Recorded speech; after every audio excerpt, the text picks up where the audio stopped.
Good afternoon. I'm Ning from China Mobile. I would like to thank the organizer to invite me to share some of our opinions in this very interesting symposium. And today I'm going to talk about some considerations on PON and FTTR networks. This is the outline of my talk. After a brief introduction of the background, I'm going to first talk about some technical progress of both PON and FTTR fiber to the room. And also, I will show some innovative field trials the China Mobile did in recent couple years. Here is the historical development of the optical broadband of China Mobile. So we basically start the ODN construction since 2009, and at that time we chose the GPON to build the optical broadband networks. And for the home gateway side, we are using the mainly SFU and HGU devices for the FTTH and together with Wi-Fi for 100 megabit per second services. And since 2016, its era, and at that time we are using the 10G PON system to be massively deployed since 2021, and now we have over 490 million of gigabit coverage. And on the home side, we're using the intelligent gateway together with the FTTR. And now the proportion of 10G gateway has exceeded the 50% on the field, and the number of FTTR customers in China Mobile already exceed 18 million. And since this year, we are going to start the new era of 10 gigabit broadband, and the 50G PON will be deployed in the near future. And actually, last year already did the first field trial of the 3-generation coexistence with 50G PON and FTTR with multiple services. And for the home gateway, we are using 50G PON gateway and FTTR. So the FTTR, we wish to support the symmetric 10G line rate, and it also supports the 50G PON and 10G PON combo type. And together with Wi-Fi 7, we can achieve 2 gigabit per second above services.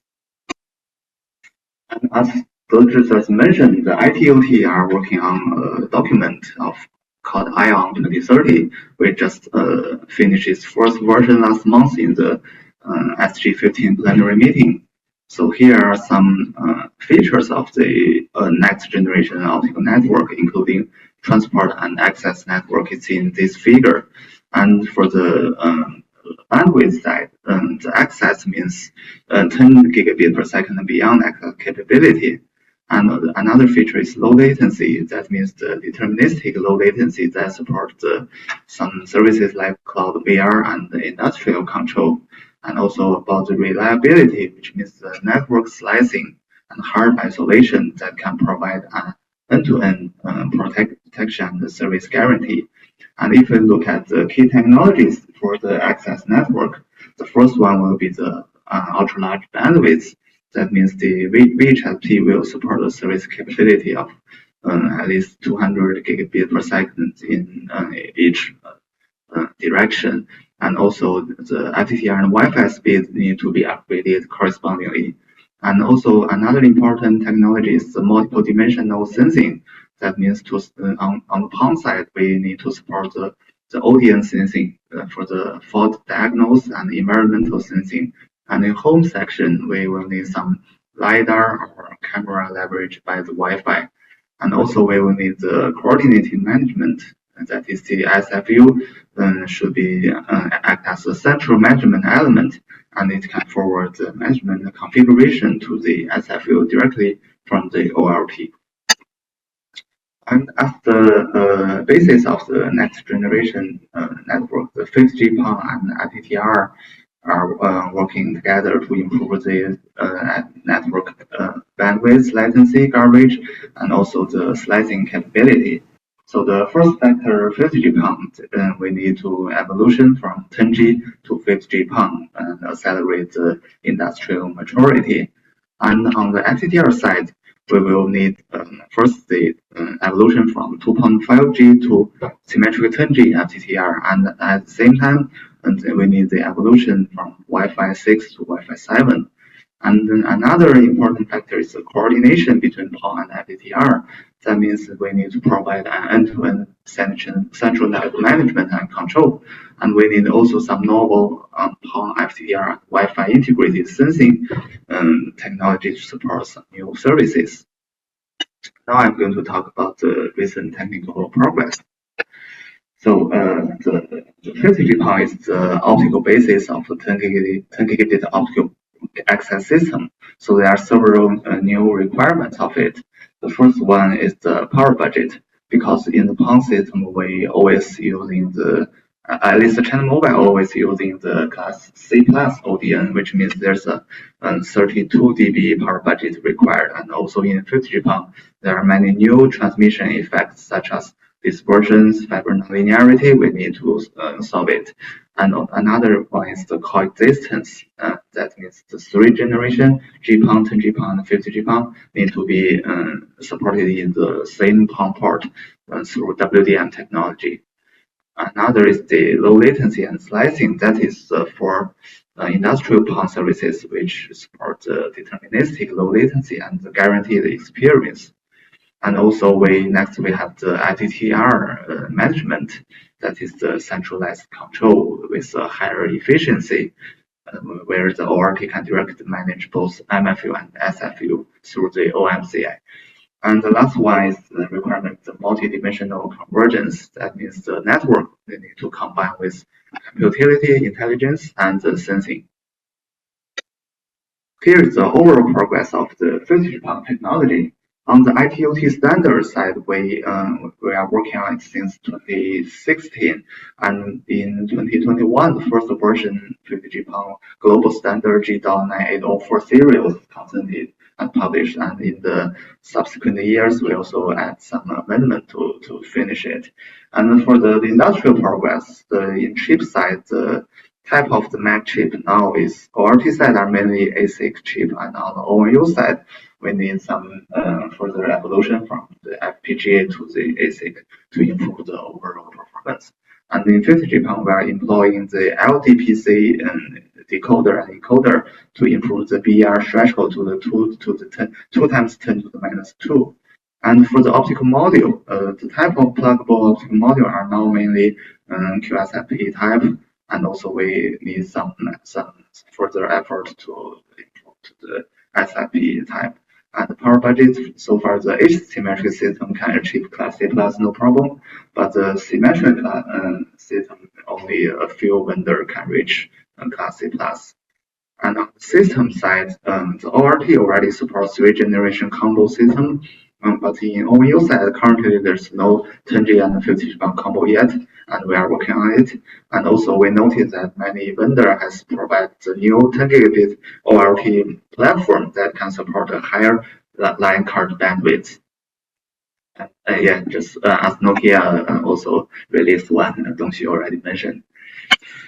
And so here is the power budget transceiver technologies recent progress. So far, there's a problem that there are two standards in ITOT for the 32 dB optical interface parameter, class C plus and C plus B. The difference is for class C plus B, there are more strict requirements on the ONU transmitter side, and it is 1 dB higher launch power.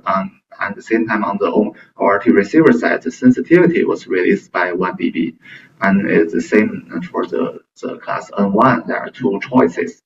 And the ONU side is the same, and the sensitivity is reduced by 3 dB. And if we compare these two options, we can find that for class C plus B, the ONU transmitter need to add the SOA, which lead to a higher cost of the overall system. But for C plus, it imposes the complexity on the ORT side, which can reduce the cost of the ONU, which is massively deployed, which we prefer this choice. And recent progress, some vendor already preliminarily achieved the class C plus, and compared with last year, the sensitivity are keep improving, and hopefully in the next year we will reach the standard requirement. So our objective is that the performance of both optoelectronic devices and optimization between the components need some further improvement. For example, the DML, we need to increase the output power, and the ODSP needs dynamic expression equalization. And for the APD, it is important to further improve its sensitivity. And also we have the personal TIA on the ORT receiver side, and it needs some improvement on the output signals ISNR. And here is some performance reported so far based on our test performance, because this year many vendors are announced their new version of ORT using the ASIC chip for the Mac. So the performance are effectively improved. For example, the throughput, the LR throughput was improved from 35 to 40 gigabit per second. And also for the latency, now most of the vendors can support 8 bursts per frame. Then the upstream max latency was reduced from 100 micron to 50 microsecond. And also the line card port density, which is important for the future deployed. And now it can support 8 ports per line card and working simultaneously because we're using the stronger ASIC chip as the Mac. And for the power consumption is a critical issue. Even using the ASIC chip, the power consumption we calculate the consumption for each PON port is over 10 watt. And this number, if we look at this number for 10G PON, it's only between 2 to 3 watt. So maybe in the future, both some static and dynamic energy saving technology should be added into the fixed-ground system in order to reduce the overall power consumption. Otherwise, it's made difficult for the operator to deploy it on the field massively. Now let's take a look at the progress of the FTTR, fiber to the room. On the standard side, we started to working on it since 2021, and it's progressing really rapidly in the recent few years. And on the IT-OT, we almost finished its standard series, including the structure, physical layer, DLL layer, and FMCI, WMCI, the management control protocol. And also, just last month, we finished another supplement about the coordination architecture between PON and FTTR. It's called segment 89. And the 88 is occupied by the GSP HSP, so we are called 89.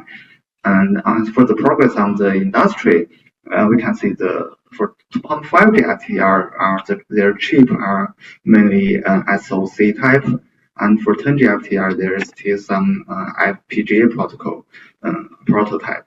And for the optical module for 2.5G FTTR, it's almost ready, but for 10G FTTR, the PON side so far it only supports asymmetric 50G, and on the FTTR side, there is symmetric 10G, but only with the power budget of RB. And for the system side, the 2.5G FTTR already supports some optical layer OEM protocols, but for the 10G FTTR, both the size and performance need some further improvement. And the management of ITR is important, so I'd like to talk about it. So our goal is to have the multiple management protocols supported simultaneously, and they're working together to realize a centralized management and control for the FTTR networks. For example, we have the TR-06T management platform, which can reach the MFU, and their function are similar with some traditional ONU gateway management. And currently, we are working on a new management protocol called Extended OMCI. And based on the extension of the traditional OMCI for the PON side, now the IoT can directly control the SFUs through the MFU recognized as the proxy to pass the SFU information, control information transparently. And we also have the MQTT protocol, which is terminated at the MFU side and further manage the SFU using FMCI and WMCI for the Wi-Fi control. It focuses on the SFU network function rather than the optical link function, the OMCI did. And here are some typical use cases of this coordinated management system. The first one is the FTTR equipment authentication control. It's always desirable for the operator if the RT can authenticate both SFU and MFU under the same PON link, and then to prevent the illegal, especially illegal SFU from the accessing. And based on the UMC and FSCCI, the RT will able to send this information to the SFU to activate it. And to achieve this function, the requirement for the RT is to send query information to acquire SFU's information based on the SFU authentication. And the RT should be capable of control the authentication of both MFU and SFU under the same PON port on demand. And another use case is about the performance and fault management, which means the ORT, based on this quality management platform, the temporal and spatial location of those fault information of the entire system can be detected and central analyzed by the management platform associated with the ORT. And to realize this, both MFU and SFU should be able to periodically detect and report the equipment and software failures and declare the corresponding alert to the ORT. And the ORT could able to locate and solve the problem of the entire networks, which will largely improve the management efficiency. And next, I will talk about some innovative field trial of the 10 gigabit optical broadband, because the operators are always caring about how we can consume this ultra-large bandwidth of the 5G PON, and also the Chinese government are also caring about it. So that's why we have some pilot program this year. So China Mobile are undertaking 83 field trials out of the 186 trials released by MIIT. So if we look at the location of those field trials, we can see they are mainly placed in the western and north of China. And there are three main application scenarios: home and campus and the factory. And there are several business scenarios we did this year. And for the factory scenario, they are mainly about fabrication intelligent devices and some new energy battery factory, and which requires some like large bandwidth, low latency, and intelligent coordination of PON and FTTR and Wi-Fi. And for the industry campus, there are multiple business carrying out production, security, and office on campus. For that optical network, it requires comprehensive business and end-to-end slicing, and some of them even require some integrated sensing and communication. For the home side residual area, there are some 10 gigabit services like 3D movie, cloud fitness, and cloud computing, and so on. And for the access network, which require low latency and FTTR seamless convergence, and also AI computility. Now let's take a couple examples of the interesting field trial. The first one is the software upgradation in car factory. We did it in Guangzhou city, and there's a very huge parking lot in the famous car factory called Guangqi Chuanqi, and they have nearly 2,000 cars on the same parking lot. They need to update, download the OTA software simultaneously, and each file the size is 5 gigabytes, and the customer wish to finish everything in only 1.5 hours. So the network capability is that first the download bandwidth is for each car, according to our calculation, it needs at least 23 megabits per second, and the same PON port will have a bandwidth of exceed 20 gigabits per second. And the difficult part is concurrency, because each car will have the same high download speed. So our solution is to using the 10 gigabit optical broadband based on 5G PON and FTTR. So each the shelter is one unit. It contains one MFU and 5 SFU, and each FSU can cover 16 cars to fulfill the bandwidth requirement. And also we did some configuration on the Wi-Fi 6 in order to suppress those interference between adjacent AP So we basically select 3 different Wi-Fi frequencies to kill those interference. Then each SPU can achieve a peak download speed of 480 megabit per second. And the test result is all the cars can finish their software upgradation in just 30 minutes, which the efficiency is much higher compared with existing technical approach using 5G base station. And another one I'd like to share is about rural area safety improvement. We did it in Guangxi province. And the government is dedicated to realize the modern governance using advanced network and digital technology, aiming to improve the public safety control in the rural area. So what they are doing they place lots of high definition cameras outside the village and outside their house, and they convert those outdoor shared camera into the network. And based on the 5G PON and FTTR, we can construct an intelligent 10 gigabit optical video network.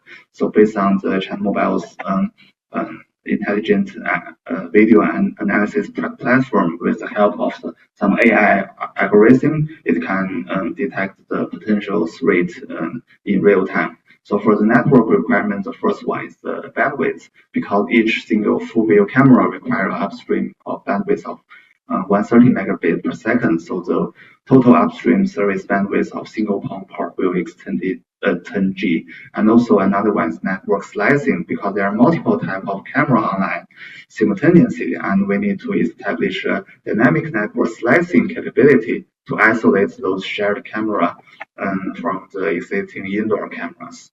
And after we build this system, the effect is that we improve the number of camera by a factor of 100, and the video convergence was improved from 25 to 90%. So this innovative solution also won the first prize of Guanghua Cup this year.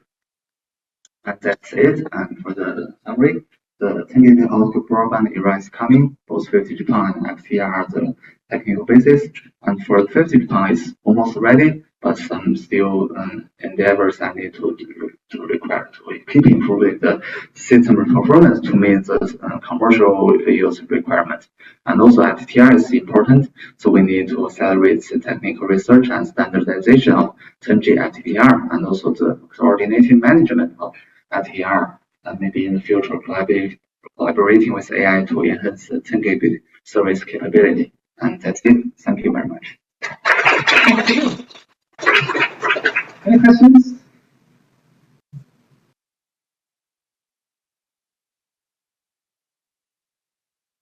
Regarding this car factory scenario, I was just wondering, you are using now the FTTR just to connect to access points, basically. So there's no like fault-tolerant approach yet, where you have coordinated Wi-Fi controller, which all the ports, but it is rather great. There's a 5G base station. Can also base station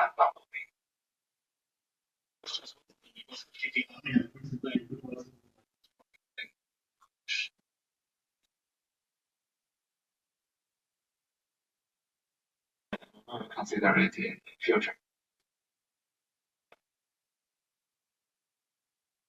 Any more questions? Okay, thank you again. Another is Professor Li Xiao Zhou from Shanghai University. Please.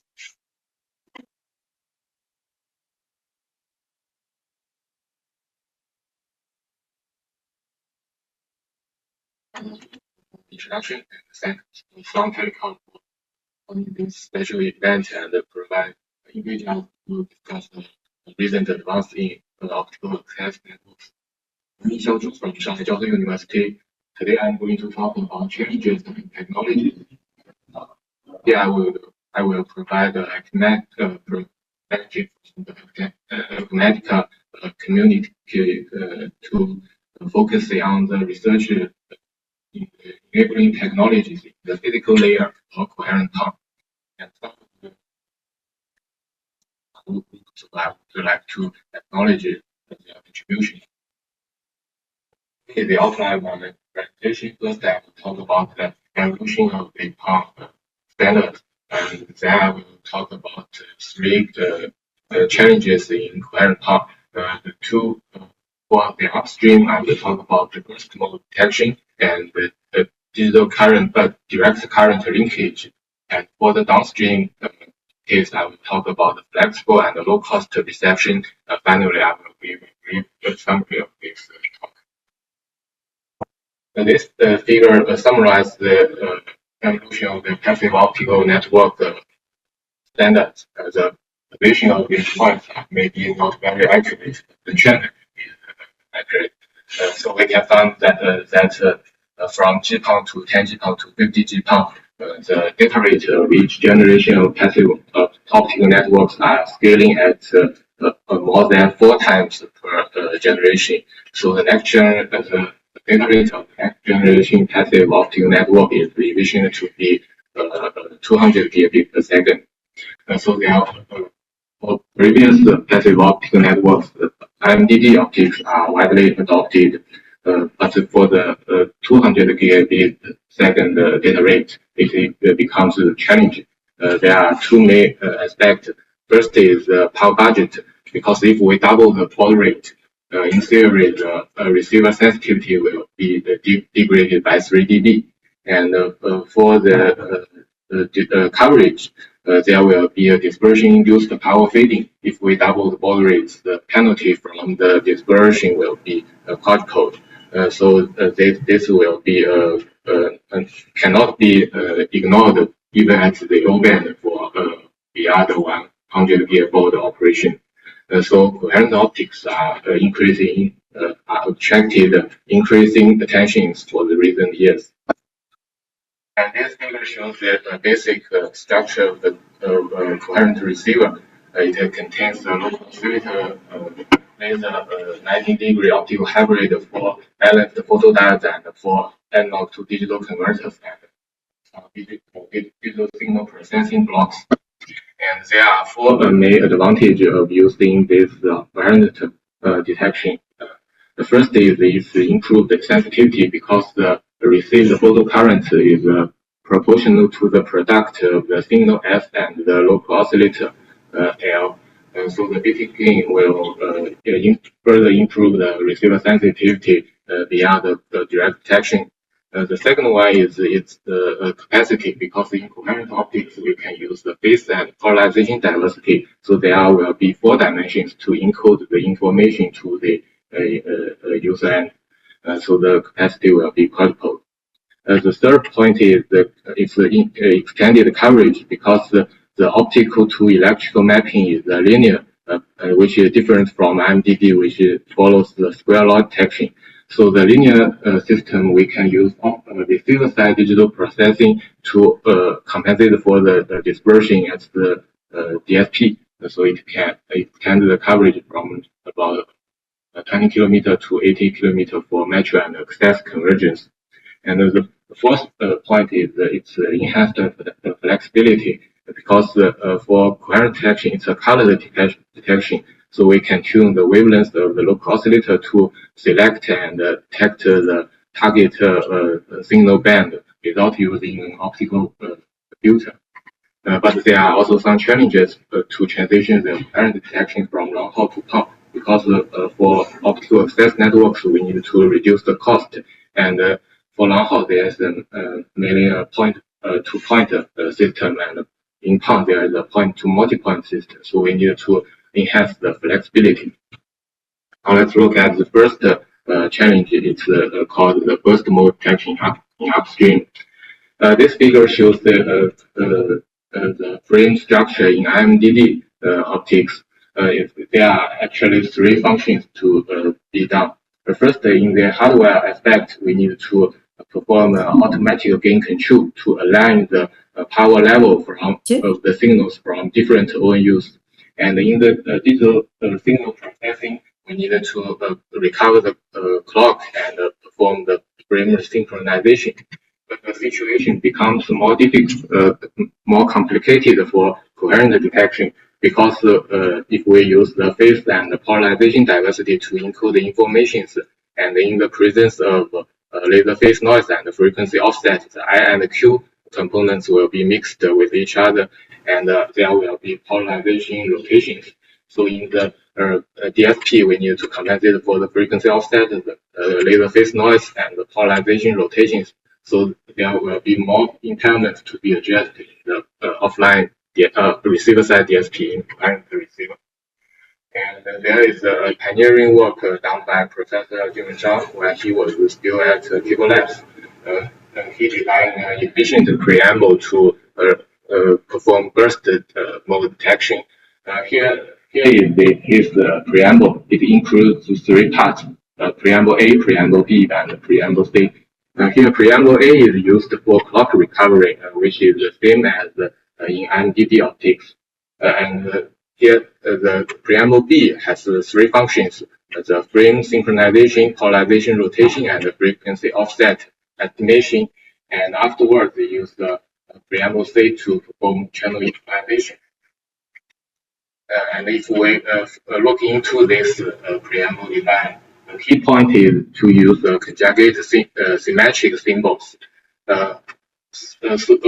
In coherent optics, there will be several impairments coupling with each other. For example, we need to perform the synchronization in the presence of large frequency offset estimation. So with this preamble, we can multiply the first term with the last symbol.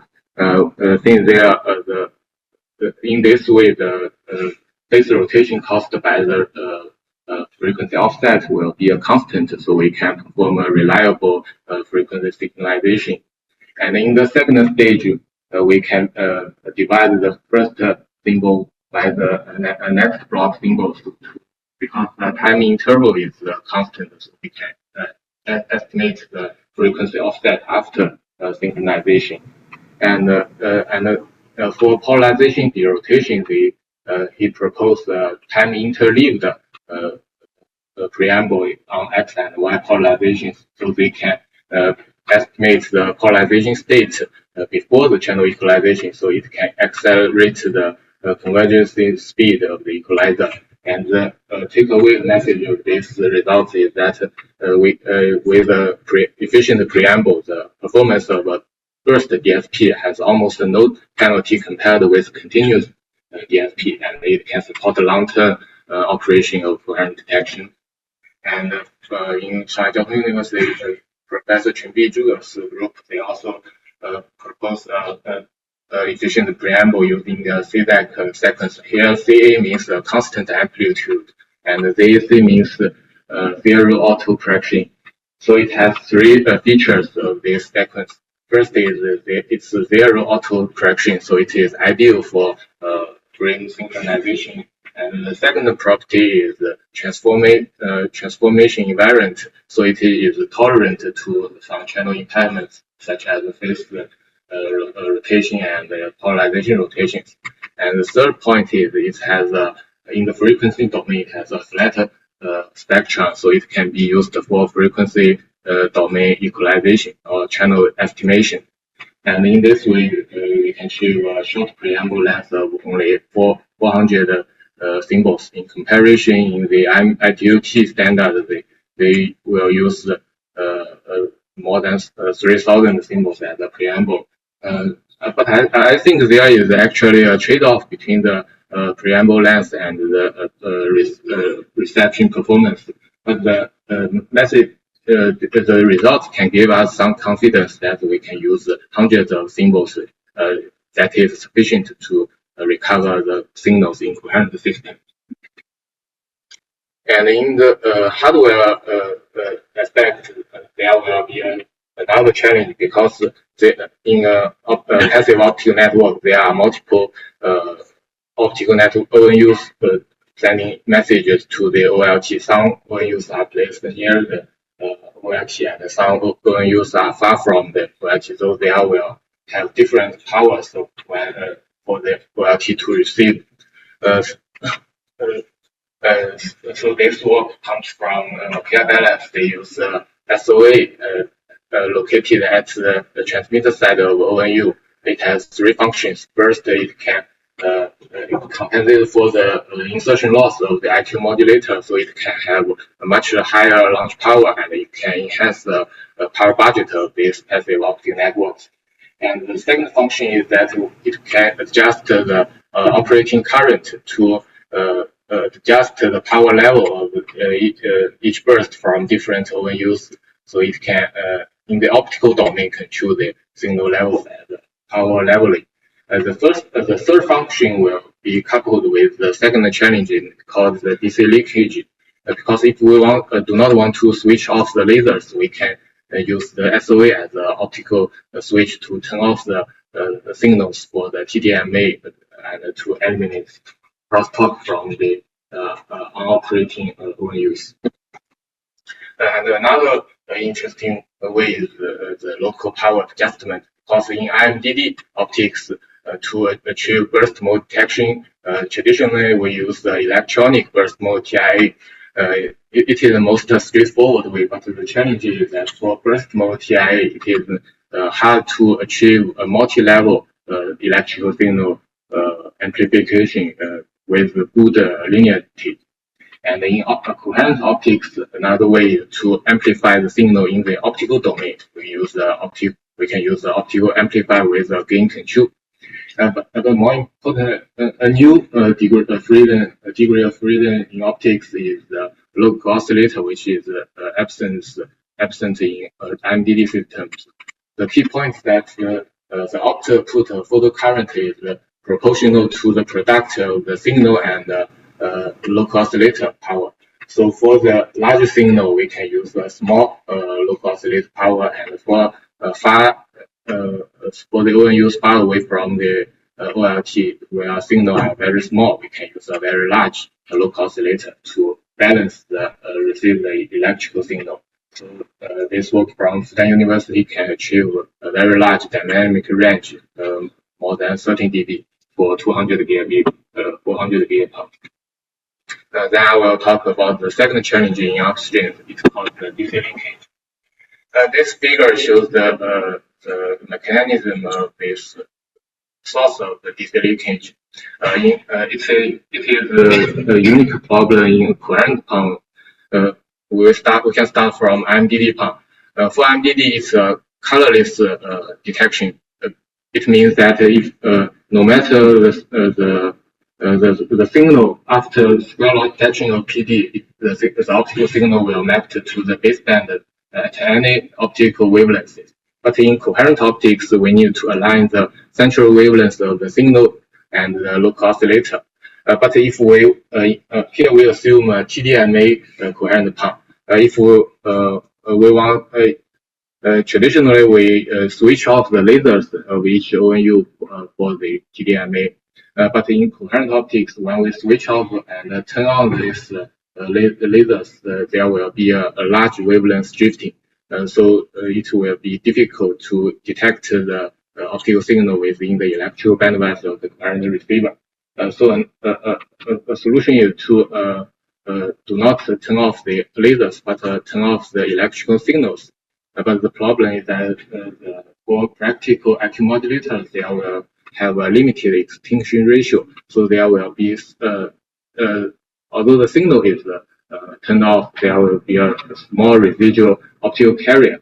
And after this passive optical coupler, this will combine with the transmitting signals and in-band crosstalk. So it will have two main impairments. First, it's in-band crosstalk or inter-symbol interference from the DC peaks. And another is that the worst case is that if we assume this ONU is the farthest from the OLT, it has the smallest power, and this DC peaks have a relatively higher power. So when all of them are taken into account into the received optical power, so they will occupy part of the quantization bits of the analog to digital converter. So there are two main impairments. And Fudan University has also reported a promising solution in OFC this year. And first, to overcome the DC crosstalk, they shift from single carrier modulation to sub-carrier modulation, and there is a gap band between the zero frequency and the signal band, so the gap band can accommodate for the DC peaks. So the crosstalk will be removed. And the second point that is they use intra-die coherent detection instead of intra-die coherent detection. So they shift the transmitter side zero frequency to the high frequency band at the receiver side, and they use the receiver electrical bandwidth to remove the DC linkages. So they are so they are removed before the ADC quantization. So the quantization noise can be also suppressed. And with this proposed scheme, they achieve up to 18 dB improvement in the DC linkage. We also have done some works to adjust the DC linkage, and we have put the algorithm called spectral peak removal in the DSP to mainly eliminate the influence from the crosstalk. The basic function is shown here. We first use FFT to shift the time domain waveform into the frequency domain, and we set a threshold in the power and to select the highest DC peak, and we use a very narrow bandwidth notch filter to remove it, and we can iterate such a process to remove all the DC peaks above the threshold, and we can recover the consideration at the extra cost of losing some signal components.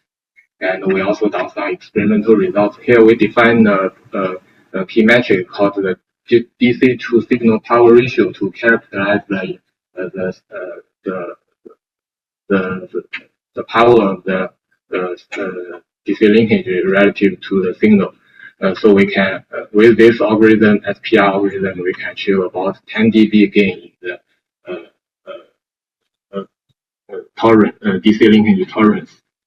And more recently, the university has also demonstrated, I think it's automated solution. In this, they provide an integrated solution. It has three parts. First, they integrate a modulator on the chip. The bandwidth is higher than 13 dB for it is sufficient for signal modulation. And the second point is that they integrate an optical switch after the modulator, and it has two main features. First, it can achieve very fast switching, so it can switch off the signal and switch on in less than 5 nanoseconds in time interval. And the second point is it can achieve very high suppression ratio, approaching about 14 dB. So this DC linkage can be mostly suppressed. And they also integrate a photodiode in the same chip. They can use the multi-coding based simplified coherent detection to receive the signal. And then they achieve 100 dB coherent PON with a power budget of 29 dB. And then we'll talk about the flexible reception in the downstream. This figure shows the typical optical access net with diverse optical path losses. Some will use far from the OLT, and some will use near the OLT. And in this case, the key point that we can trade off some power budget for the data rate.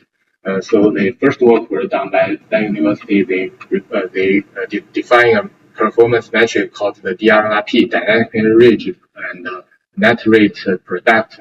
And they can use the consideration shaping to maximize the capacity at each optical power path loss. And another solution is proposed by Huawei. And they use multi-carrier modulation with bit loading to maximize the spectral efficiency at colored channel response. And third way is done by Nokia Bell Labs. They use a flexible FEC error correction code. This is the trade-off between the error correction ability and the frame redundancy. And for the resource allocation, traditional MD PON are all using a TDMA solution, and it is well suited for colorless detection. And another way to shift from the time domain to the frequency domain, we can locate the resource in different wavelengths to support a low latency service to different ONUs, just like NG-PON2. But this is actually multiplexed in the wavelength domain, so we need multiple optical lasers and several transceivers, so the cost will be very high, and the management of different optical wavelengths are challenging. So with the coherent detection, we can shift. We can learn from the frequency domain multiplexing and use this hybrid time and frequency division multiple access based on a single wavelength in the electrical domain. So it can either support low latency resource location and wide bandwidth resource access. And another advantage of TFDMA compared to TDMA is that it does not require the same bandwidth at the ONU side compared to the OLT side. It can reduce the cost of the ONU. And another enabling technology, the digital subcarrier multiplexing, it actually divides the signal spectrum into multiple spectral slices, so it can approach the capacity of a colored channel in response, and it can we can allocate the resource into different frequencies to benefit from the diversity gain. And we can also achieve flexible resource allocation. And one challenge I want to mention is that the laser phase noise is actually proportional to the symbol duration. So if the spectrum is sliced into multiple subbands, the single rate will be reduced and the time duration will be increased inversely. So the laser phase noise will be also a challenge. And for TFDMA, the first experimental demonstration is also from Professor Jun Zhang when he was still at Cable Labs. And they use 4 subcarriers, digital subcarriers, to achieve 100 rate-flexible coherent PON. And for such a TFDM PON, there will be some challenges. First, there will be a power difference among different subcarriers. So Cable Labs in OFC 2022, they also propose a calibration scheme. So in the upstream, in the uplink, the OLT can calculate all the powers from different ONUs, and they can use feedback communication to adjust the power levels. And there will be also spectral overlapping issues because the lasers at each ONUs are different lasers. So when they are central wavelength drift, there will be probably some overlaps in the spectrum. So at the OLT side, it can estimate all the central wavelengths of the ONU lasers and send the correction information to align different ONU subcarriers. And the TFDM PON can also provide a very flexible resource allocation. The university has demonstrated a 3-dimensional location in time and frequency and the power domain. And there is also a real-time demonstration from Huawei in OFC 2023. It's a first-time paper. The key point is that when we use TFDM rather than TDMA, we can use a simplified coherent receiver, namely the Alamoti coding. We can use a single balanced PD to detect the IQ signal. The cost is we can only encode the information on a single polarization. And if we use a single balanced PD, we can only perform a heterogeneous detection. So there will be a conjugate image component after the optical to electrical conversion. So their scheme is to design a spectral configuration.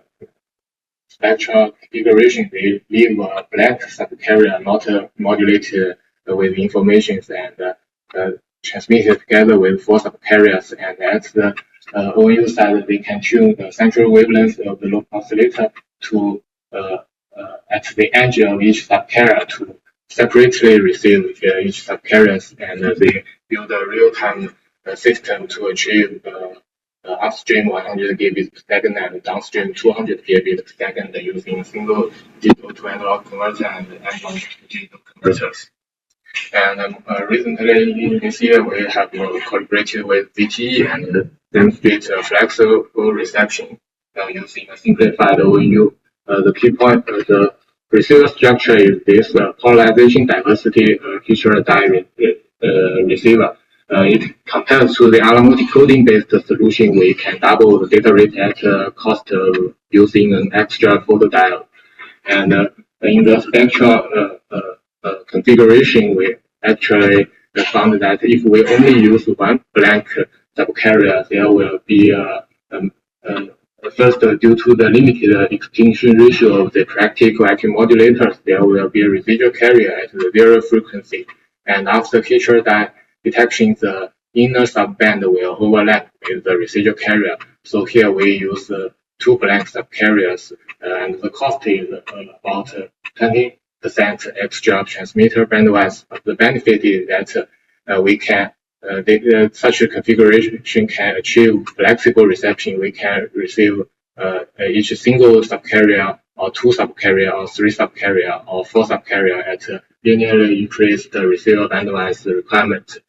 And more important, the thing is that we can just leave the phase noise to use the DFB lasers instead of the IPLA lasers in long-haul transmission.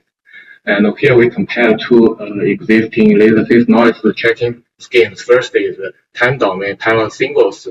They are the yellow blocks are distributed among tens of payload singles. So it can only these parallel symbols are known both for the transmitter side and the receiver side, so we can estimate the phase noise by dividing the received symbols to the by the transmitted symbols. It can only achieve periodical phase noise estimation. So and another drawback is that it will introduce some frame redundancy. And here we can use the frequency domain parallel tone to estimate the phase noise. Compared to the time domain symbols, we can achieve a continuous phase tracking because the parallel tone are always here for the signal, and it is located at the frequency domain, so it is transparent to the modulated signals. And at the receiver side, the parallel tone can serve for two functions. First, it behaves like a peak in the frequency domain, so we can search the maximum value in the frequency domain to estimate the frequency offset.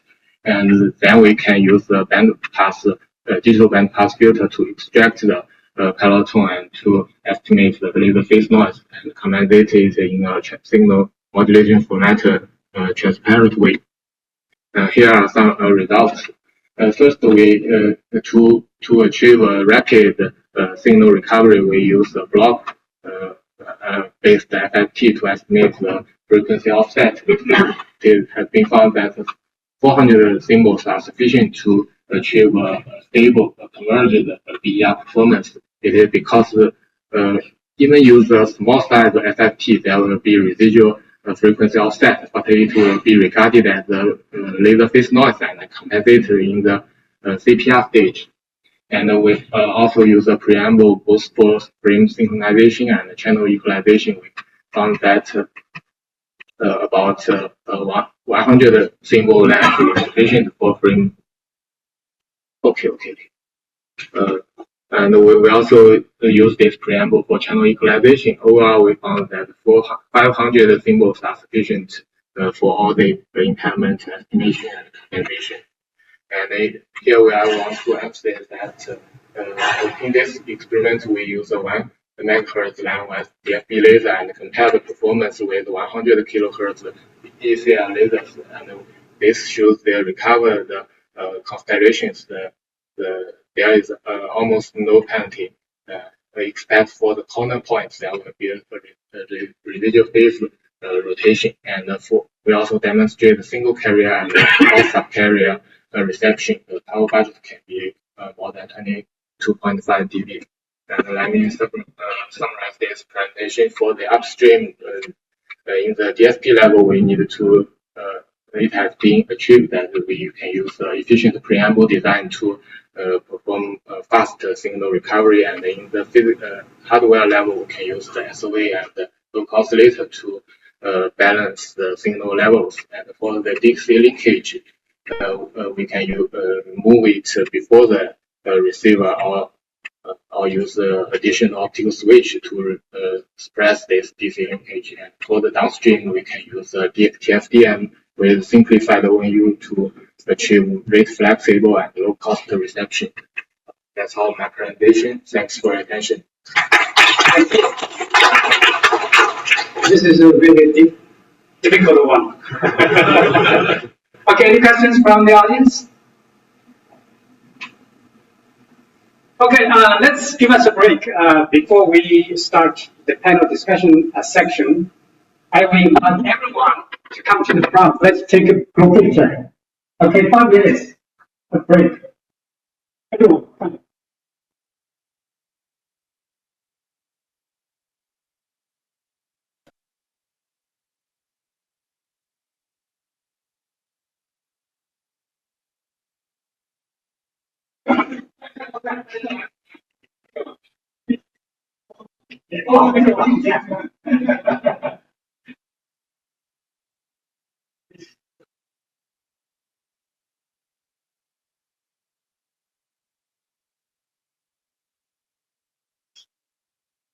Please, everyone. Come on.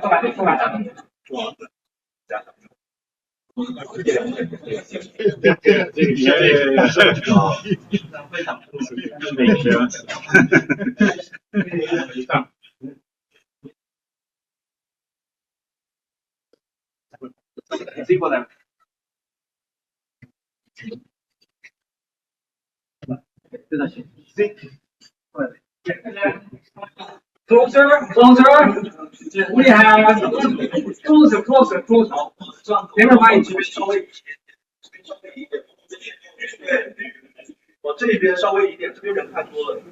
Yeah, that's yes, correct. Thank you. Yeah, great. 或者这样子，我们可以站两排。Two rows, please. Ladies on the front wall. Yeah, and our experts, our guests from foreign. Yeah, let's step to the first row. Let's have 2 rows. It's too long. The single. 再过来一点，这边再过来。都往中间看。对，往中间看。快！我们只有5分钟的时间休息啊。先坐，快！好，每个人把脸都露出来啊。那边不要挡住了，桌子挡住了啊！到那边，你们几个到那边啊，后面靠着没关系，到那边啊。Okay, very good. Okay, I will join you.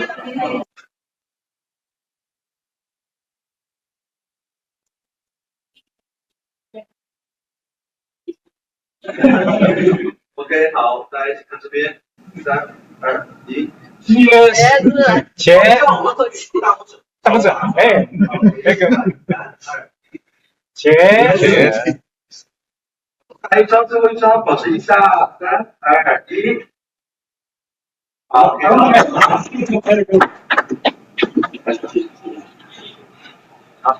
谢谢。接下来我们就下一个next stage 啊，就做这个，对，搬起，对吧？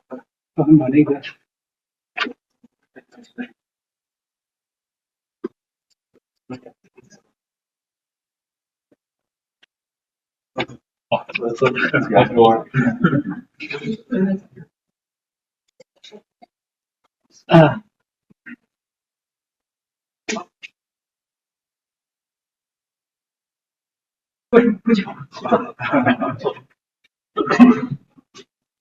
Now we're going to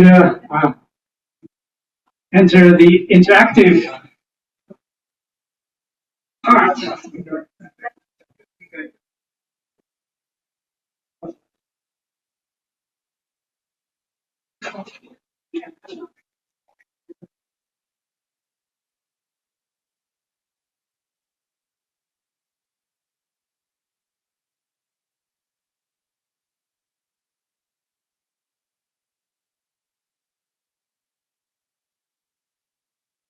Please take a seat.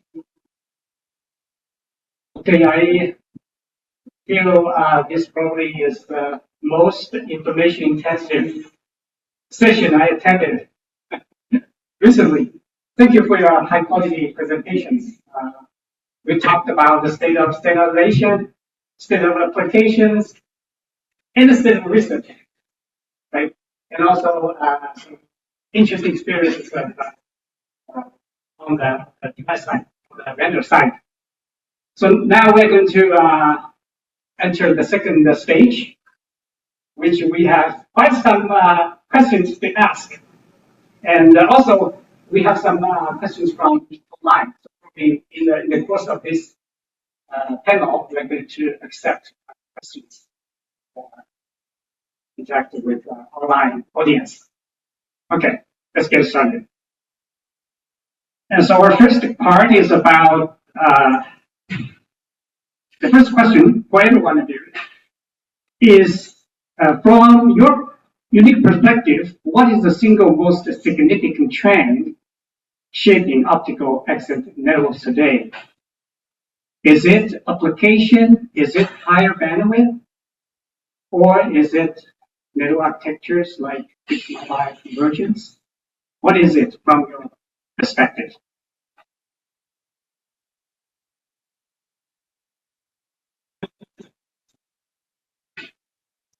However, I think the application has a bandwidth is still first factor.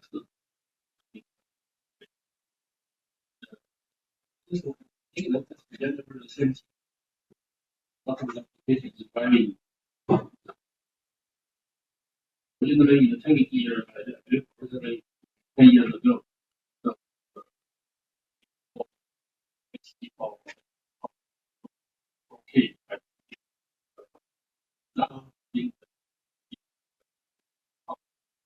application,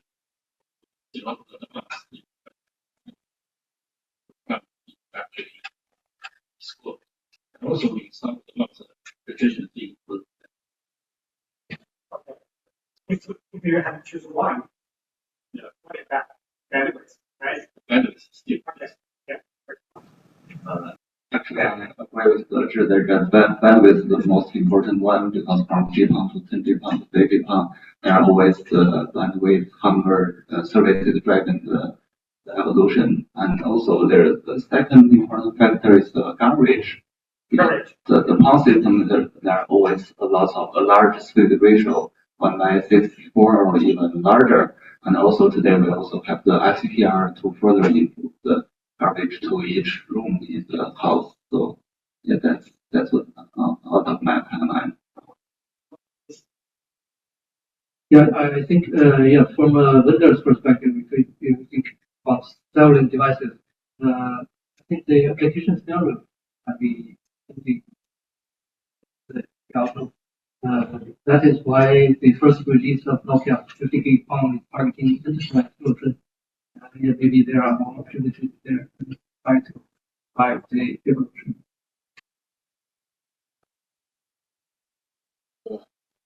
Say bandwidth. Because I come from the university and we usually learn things from the introduction of papers. So there will be application loss in the international internet traffic data center and passive optic networks. So if we want to increase the data rate, coherent optics is the ideal option. And then we can find the optics, coherent optics are very good because it provides the level of freedom, degree of freedom, and maybe for the operator and the vendors, then they found the coherent optics are expensive to integrate more functions and find more applications. First, the bandwidth. Okay, it seems like we reached a consensus. Okay, anyway. The second question is the China model. Everyone is talking about China model, right? Politically, economically, and technologically, right? So what the question is, what are the top operational strategy lessons that other nations, particularly in the global south, can learn from China, that in the past 20 or so years, we built the largest, the most advanced access infrastructure. What is the most important operational or strategic lessons that others can learn with this question?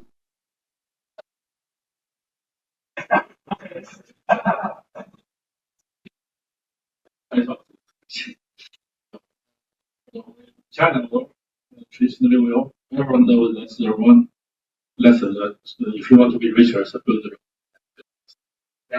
So generally, I think the network, especially the optical access network, just the very important network infrastructure to enable, for example, 10 years before it's the Internet Plus.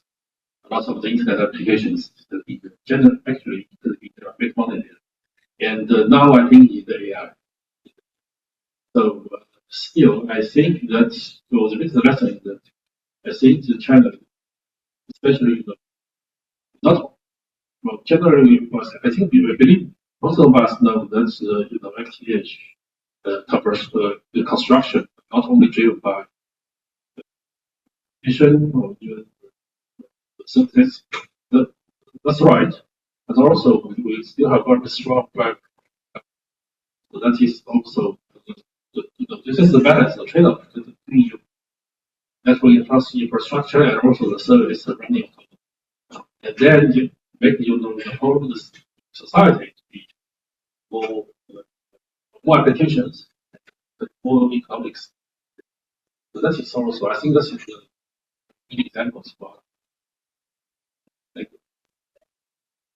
I think the situation of China and other countries is quite different because the population density of China is way larger than the other country, and that's why our access network is growing faster than the other countries.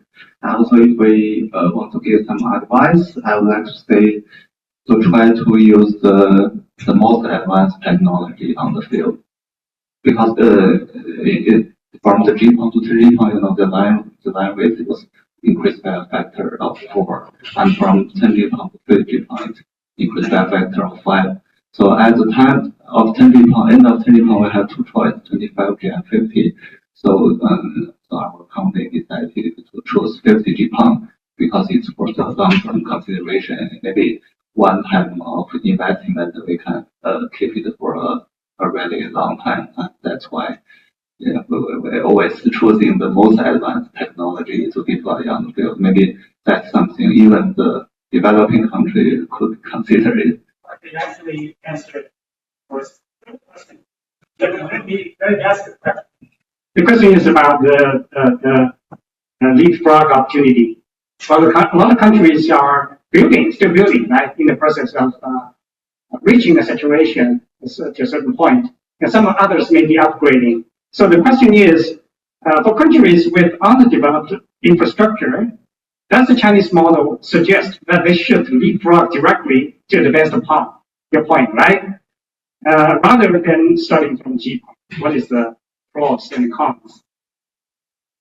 I think there must be a cost issue, right? If you use the best equipment, it must be more expensive than conventional. Actually, I changed my mind after hearing yeah, because the cost is a serious issue, especially for those underdeveloped countries. Yeah. Yes, because currently, although the 50GPON is the most advanced technology, but the price is really high. So maybe for those countries, they can't afford that kind of services. Maybe so for the near term, maybe 10GPON is the best choice for those countries. Okay, so probably.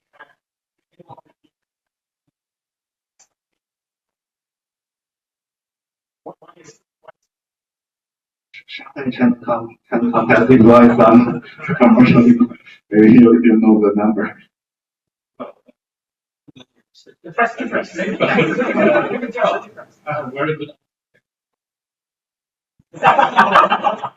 Okay, yeah. The device is totally a secret. every customer will negotiate based on the volume. So there's no exact answer. But I'm trying to going back to the last question. Another important factor should consider is the coexistence possibility. Because when you deploy, either it's a greenfield or brownfield deployment, you have to keep an eye on the coexistence, the planning. You may choose different speed, but the future argument is also very important. Okay, very good. Now we have any more questions. Let's move on. Our next question is about applications and the next frontier. So in building networking, FTTR is being heavily promoted by vendors and also the industry consortium in China. So what is the compelling in-home or in-business use case? I think it's some, right? That moves beyond the limits of Wi-Fi. Is it truly about immersive experiences, industrial applications, or it's a solution in search of a problem? That's a difficult one.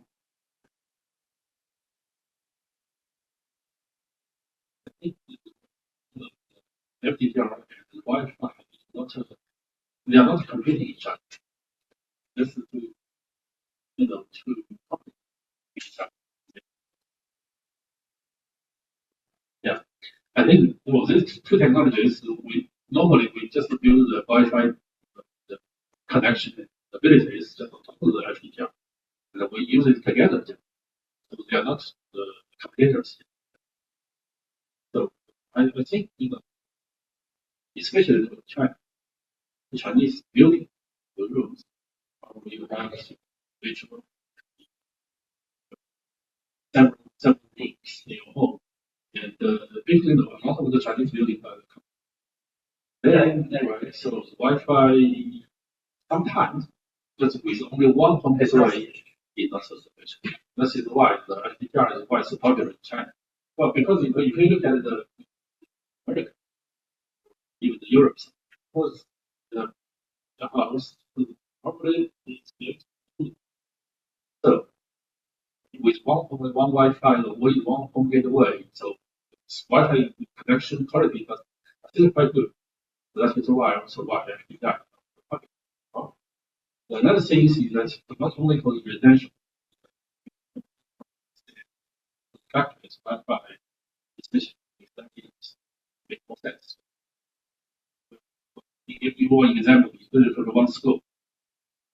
I believe in the evening time, lots of the students, online education, or even online gaming, the concurrency is quite high, probably more than 90%. So that will definitely require very strong Wi-Fi connectivity. FTTR can play very important. The business model. Who's going to pay for the FTTR? Is that premium service tier value add for new construction, new buildings, or a necessity for services like file sharing across a different network, file sharing? And what is the realistic revenue potential for operators? So this question is just for you too. I think for the business scenario, the customer, of course, they will pay for the FTTR. And for the home applications, maybe at the first time when they install the devices, they need to pay for the devices, like including MFU and SFU. And after that, they just only need to pay for the monthly service fee. And that's how the operator runs these kind of services. But right now there's a problem. Who will pay for the installation of this device? Because according to, as far as I know, for example, the Beijing Mobile, they don't do the installation to your home. You have to find someone to do this kind of construction. And some workers, they don't know how to do it. So that's an issue. Maybe, in my opinion, maybe the operator should also do the responsible for the installation of the device. Otherwise, the normal the worker don't know how to cut and splice the fiber, then it cannot be realized in the residential scenario.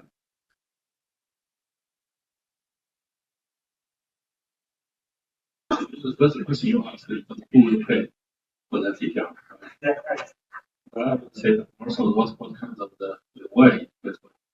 So generally, I think for sure the customer will pay for it. Very right. Because the Wi-Fi coverage is not. Yes, just try to improve it. So you really that's that. That's right. And also I think that not only for, but also I think we have different kinds of the charging modes. Potential. Yeah. That depends. It also depends. And also based on the values. Even we have just together with FTTR, we can with FTTR for even for building. Last year. So can you imagine that the whole last year, the camera, there is no beautiful beautification. You need to look at the real color of the gem. Right? So, and also need to be very stable. The color needs to be the nature color, right? So otherwise they will complain. Right? So that is why we need very high quality network connection. So that is another case for the wholesale. Another case. Just depends charging modes.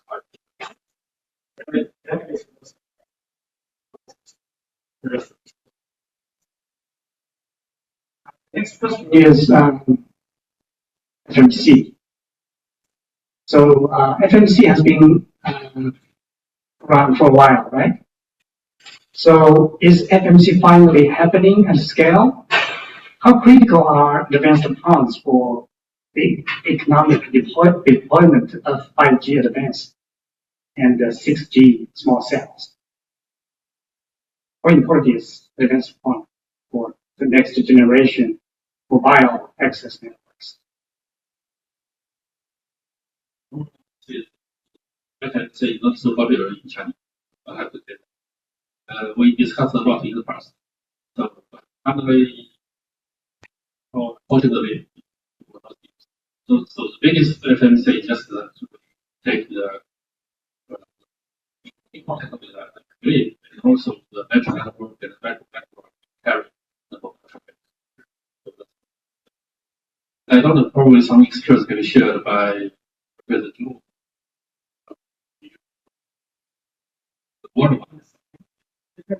Yeah, I think you just have mentioned that there's a difference between China and the other places.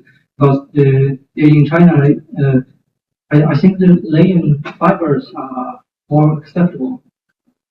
So for the mobile network, you can have really a lot of fibers directly connecting but in many countries, it's very difficult to dig around and lay new fibers. So FMC might be more attractive there. But still, even inside the vendor company, we have different departments responsible for mobile and fixed access. And yeah, there is a difficulty of merging those. And I think standardization might be a very important way to go if we really want to push FMC. Actually, 2 years ago, China Mobile did a field trial in Jiangsu province about the 5G small cell backhaul. So the small cell connected with the 50G PON and direct go to the SPN, which is the network of backhaul network of China Mobile. And the result is pretty good because each small cell has a peak download speed of nearly 2 gigabits per second. And if you are going to use 10G PON, then you are only can support like 3-4 small cell, but using 50G PON, you can have the split ratio of 1/8 or 16. And we are using the PON network slicing technology to guarantee the performance, including latency and the frame loss rate of those small cell services. But the problem is we are not massively deploying because the total volume of the small cell is still not very large. Yeah, so although the ODN has spread to everywhere, but there's not much small cell base station, so it's still not very.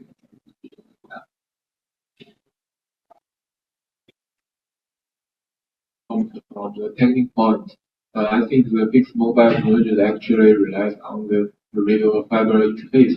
As far as I know, the current the 4G and the 5G use the secret and in-secret interface. They are digital interface.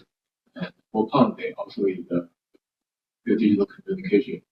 So they are, from the technical point, they can be fully integrated, such as the area modulation or protection on different wavelengths. But if for 6G, we use the analog one, radio or fiber interface or hybrid digital analog, we need to consider how to integrate this digital one and analog wave to orthogonal dimensions, such as sharing frequency wavelengths or base to support. Okay, very good. The last question is, we know that there are increasing demand to access the AI capacity in the AIDCs, right? And many of the applications, they require high bandwidth at the same time, low latency. So, right, so this is a new demand. So will this change, will this new demand change the design or deployment of PON technologies? And also, are there possibilities of PON converging with metro, such that users like bandwidth intensive, computation intensive users can have better access to the AI resources?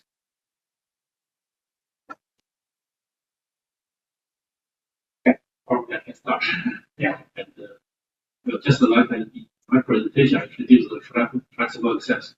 That is also one typical case able to improve optical access system scalability to try to solve for better for the AI services. This is the one case because in the pipeline, if I don't remember correctly, in the future, 5 years or 10 years, probably 40% or even 60% of the traffic will be AI generated. So also still remain very big figure here. So how many data can consumed by. But I have to say that probably in the future, most likely traffic may come from the AI agents using the home gateway using that. That's another source of the traffic. But anyway, but it will really deeply impact the PON technologies. Not only PON technology, but also the factors. Just for example, so one of the questions we are considering that we need to support those RDMA related protocols to access. How can we do it? And will we consider extra on the better server in the public there? So that's the open question set. Anyway, this definitely we need to do something new to create a server for this AI the traffic for the AI society. So I would like also to mention that I noticed there are some emerging use cases that the AI computing resource is located on the cloud, and each user, local user, they want to access to those AI resources on the cloud. So that means our both access and transport network need to be something called hitless. We call it as a hitless network that can guarantee the bandwidth and latency and the frame loss rate of the traffic channel, because there are always some frequency transport before the computing resource and the local storage. So that's we need to build that kind of this network for both concept and maybe OTs that they're collaborating together to create this the total network.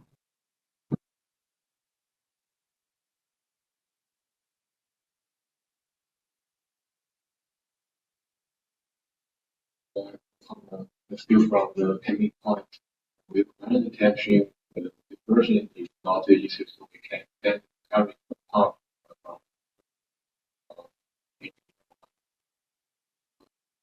so this is actually the issue of natural and access convergence.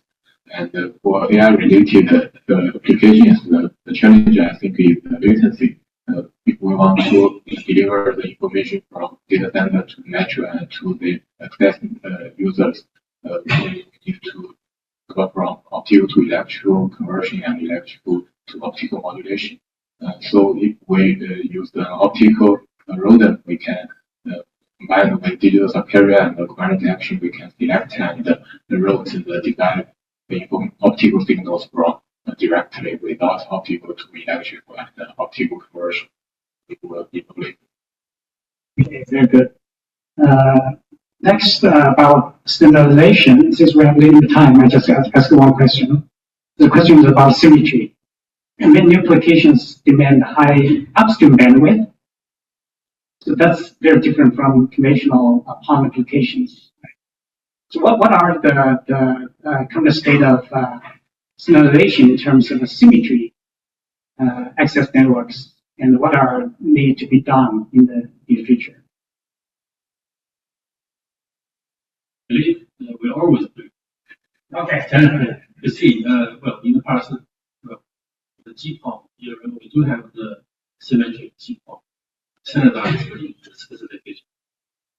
But, well, it was not so successful just because at that time there was no applications for upstream.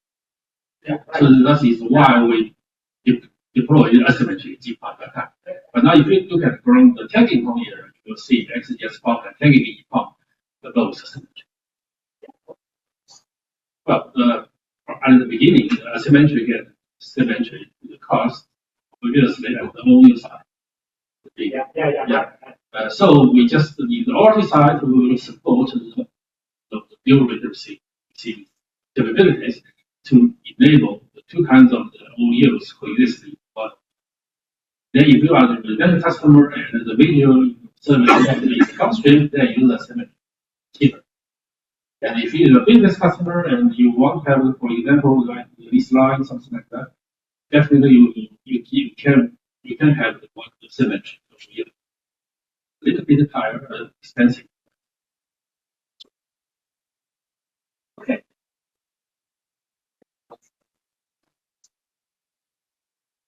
Dr. is the editor of PON Global Standard and also the chairman of FSAM, so whatever he said is correct.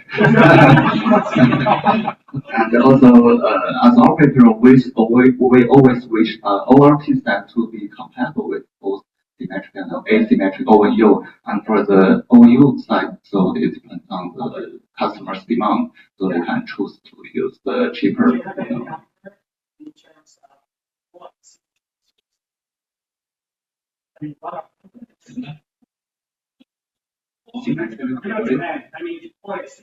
Yeah, for the home application, still the asymmetric is the mainstream. What about other applications?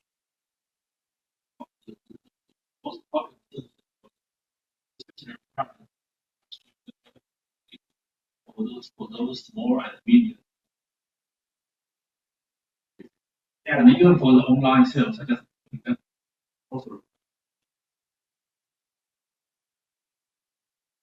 Now let's we have an online audience, so let's see if they have any questions online. Hello, friends online. Do you have any questions to ask our experts?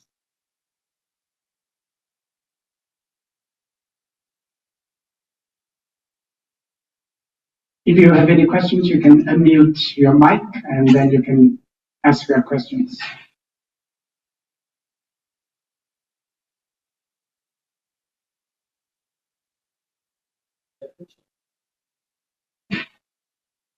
actually, we have received a question in the chat box, but we ask them to clarify, but we don't quite understand the question, so just okay. Last thing, I would like to tap into your crystal ball, predicting the future. Looking ahead to 2030, what will be the most radical change in the architecture or the role of the optical access network? Every one of you. Let's start from Professor Zhu.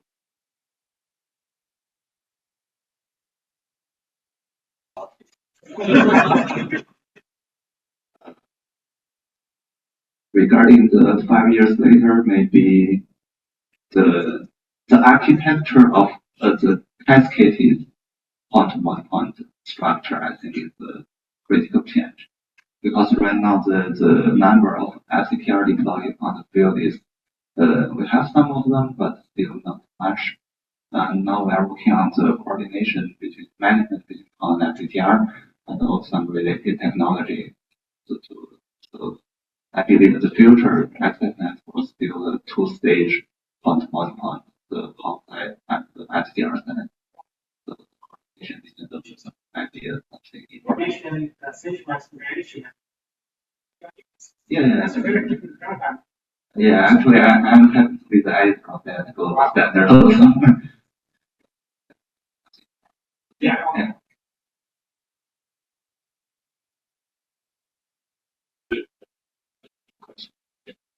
Well, generally our plan, the optical access, especially by 2030, generally we believe there are two things. The first one is still the hybrid. That means we together with also operate for diversify the glory for the potential hybrid together. This is one big change for the aspect.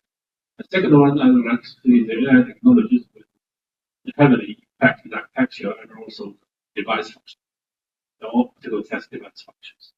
That's another aspect. So generally, to our customers,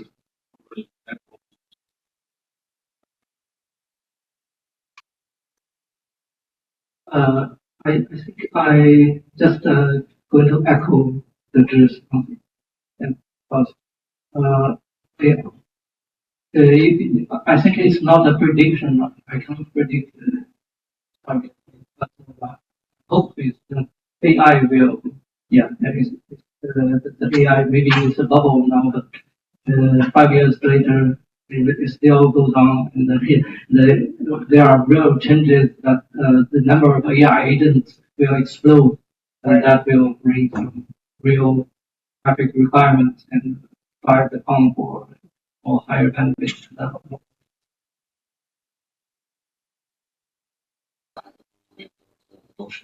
I think the future will be more intelligent optical networks for the network aspect. Maybe have a strategy to operate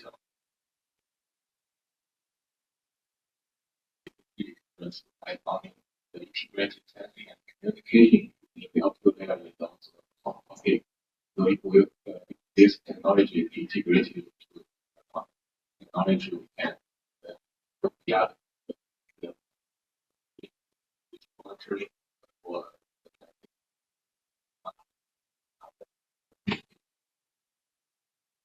Okay.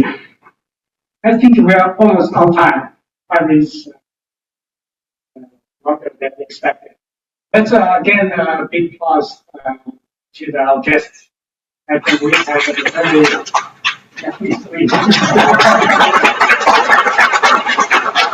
we have had a very interesting and in-depth discussion on the state of on access network.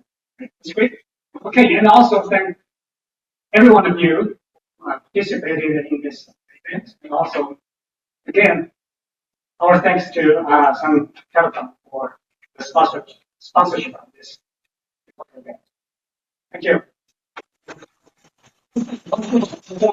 苏州 native I would recommend every one of you at this season to enjoy the weather is very nice, right?